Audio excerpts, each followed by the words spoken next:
Hello दोस्तों, हमारे channel study group में आप सभी का बहुत बहुत स्वागत है। आज की इस वीडियो में हम प्रेजेंट टेंस वर्तमान काल के बारे में पढ़ेंगे। सबसे पहले हम टेंस के टाइप्स देख लेते हैं, उसके बाद प्रेजेंट टेंस के बारे में पढ़ेंगे। तो टेंस जो है 3 टाइप के होते हैं। प्रेजेंट टेंस वर्तमान काल जो अभी चल रहा है, और पास्ट टेंस भूतकाल जो बीत चुका है, मतलब यस्टरडे बीता हुआ कल। और फ्यूचर टेंस होता है भविष्य काल, टुमारो जो आने वाला है।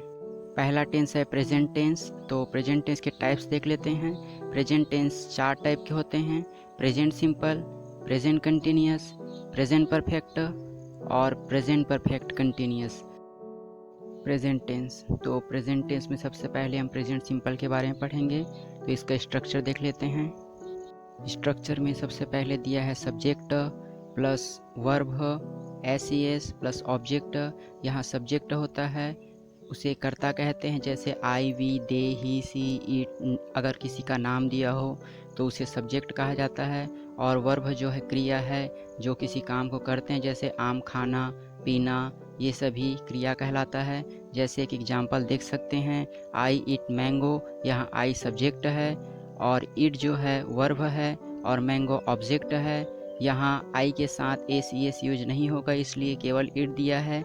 और इसे पहचानने का तरीका भी आप देख सकते हैं कि जैसे अगर किसी सेंटेंस में ता है, ती है, तो हम समझ जाएंगे कि ये प्रेजेंट सिंपल है। जैसे जाता है, खाता है, नहाता है, नाचता है, ये सभी ता देखकर हम पहचान लेंगे कि ये प्रेजेंट सिंपल है।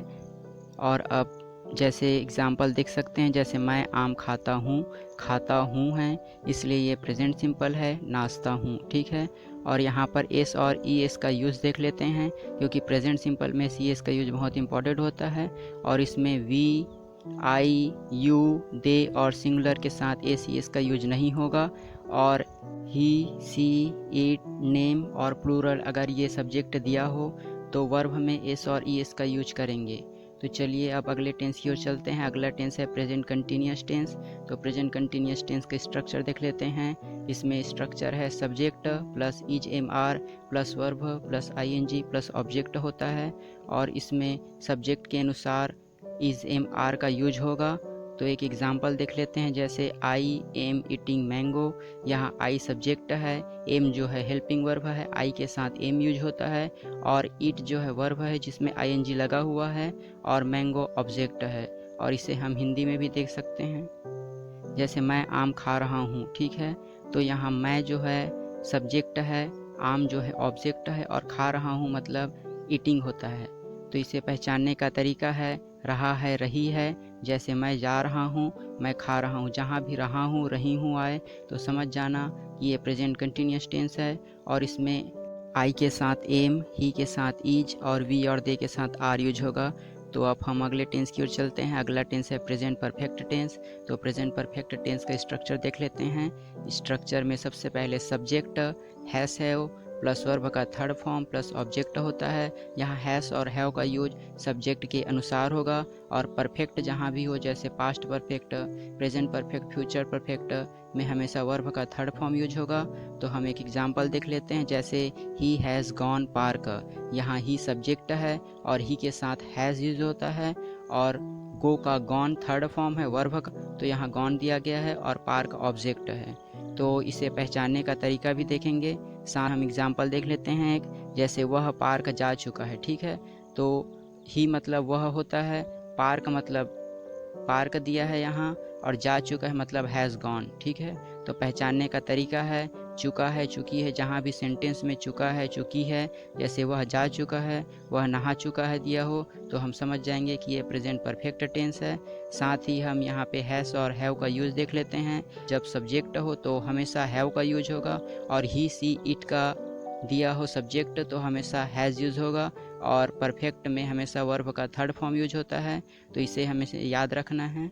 अब हम अगले टेंस की ओर चलते हैं, प्रेजेंट परफेक्ट कंटिन्यूअस टेंस। यह टेंस परफेक्ट टेंस के बाद आ रहा है, इसलिए इसे परफेक्ट कंटिन्यूअस टेंस कहते हैं। और इसमें एक नया चीज़ बीन जुड़ा हुआ है, और कंटिन्यूअस में हमेशा आईएनजी लगता है वर्ब के साथ, ये याद रखने वाली चीज़ है। तो इसका स्ट्रक्चर देख लेते हैं, subject plus have plus been plus verb plus ING since for plus object. हमेशा परफेक्ट कंटिन्यूअस हो, चाहे पास्ट हो, फ्यूचर या प्रेजेंट हो सिंस फॉर यूज होगा। इसमें एग्जांपल देख लेते हैं, जैसे I has been living in this house since 2012। यहाँ आई सब्जेक्ट है और हैव जो है सब्जेक्ट के अनुसार लगा हुआ है, आई के अनुसार, और बीन हमेशा यूज होगा। लिव के साथ आईएनजी लगा हुआ है, और सिंस फॉर का यूज भी देखेंगे हम। तो इसका हिंदी में ट्रांसलेशन देखते हैं, जैसे मैं इस घर में 2012 से रह रहा हूँ। यहाँ मैं मतलब आई होता है, इस घर में इन दिस हाउस 2012 से मतलब 2012 से, और रह रहा हूँ मतलब लिविंग, ठीक है। रहा हूँ जहाँ भी आए तो कंटिन्यूस टेंस है, और अगर समय दिया हो तो वो परफेक्ट कंटिन्यूस है। पहचानने का तरीका है समय के साथ रहा है, रही है। और इसमें सिंस फॉर का यूज भी देख लेते हैं। सिंस का यूज जो है स्टार्टिंग पॉइंट्स के लिए होता है, जैसे 1945 से, सोमवार से, जनवरी से कोई काम कर रहा है तो इसके लिए सिंस यूज होगा। और फॉर का यूज ड्यूरेशन ऑफ टाइम के लिए होगा, जैसे 2 मंथ से किसी काम को कर रहा है या 2 साल से कोई काम कर रहा है तो उसके लिए फॉर का यूज होगा। टेंस के बाद हम इसी स्ट्रक्चर पर आधारित इंग्लिश में सेंटेंस बनाना सीखेंगे और उसका हिंदी में ट्रांसलेशन भी सीखेंगे। तो अगर आपको हमारी ये वीडियो अच्छी लगी और ऐसे ही इंग्लिश से संबंधित और भी वीडियो पाना चाहते हैं तो हमारे चैनल को सब्सक्राइब कीजिए, लाइक कीजिए और अपने दोस्तों के साथ शेयर कीजिए। धन्यवाद।